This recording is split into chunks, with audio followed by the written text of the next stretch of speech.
Hello दोस्तों, आज हम करेंगे मैथ के महत्वपूर्ण प्रश्न को हल। क्वेश्चन में दिया है कि किसी संख्या के 75% में जब 75 जोड़ा जाता है, परिणाम वही संख्या आती है तो संख्या ज्ञात करें। तो यहाँ पर प्रश्न में दिया हुआ है कि किसी संख्या का 75%। तो यहाँ पर संख्या तो दी नहीं हुई, तो हम यहाँ पर संख्या मान लेते हैं कि संख्या है 100 यूनिट। और अब हमें क्या करना है, संख्या का 75% यानी कि 100 यूनिट का 75%। 100 यूनिट का 75% आप निकाल सकते हो और ये होगा 75 यूनिट के बराबर।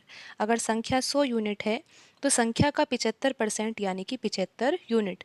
तो प्रश्न में दिया है कि संख्या के 75% में ये हमने निकाल ही लिया है, 75 यूनिट के बराबर आया है। जब इसमें 75 जोड़ा जाता है तो अब 75% निकालने के बाद इसमें हमें 75 भी जोड़ना है। 75 जोड़ने पर परिणाम क्या आता है, प्रश्न में दिया हुआ है कि परिणाम वही संख्या आती है। कौन सी संख्या?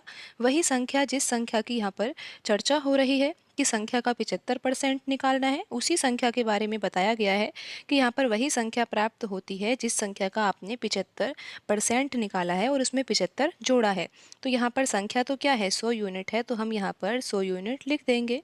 तो यहाँ पर एक इक्वेशन तो ये हो गई। एक इक्वेशन हम खुद भी बना सकते हैं कि अगर 75 यूनिट में 25 यूनिट जोड़ दिया जाए तो कितना प्राप्त होगा। अगर 75 यूनिट में 25 यूनिट जोड़ दिया जाए तो 100 यूनिट प्राप्त होगा। बिल्कुल 100 यूनिट यानी कि वही संख्या। तो आप पहले इक्वेशन और दूसरे इक्वेशन में डिफरेंस देख सकते हो कि यहाँ पर जो 75 यूनिट है पहले इक्वेशन में, दूसरे इक्वेशन में भी 75 यूनिट है, 100 यूनिट है, 100 यूनिट भी लिखा हुआ है।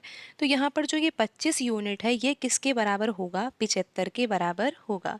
तो यहाँ पर बस यही समझना है हमें कि जो 25 यूनिट है वो किसके बराबर होगा, 75 के बराबर होगा। आप यहाँ पर वैसे भी समझ सकते हो कि यहाँ पर 75% है, अगर इसमें 25% और जोड़ दिया जाए तो किसके बराबर हो जाएगा, 100% के बराबर हो जाएगा।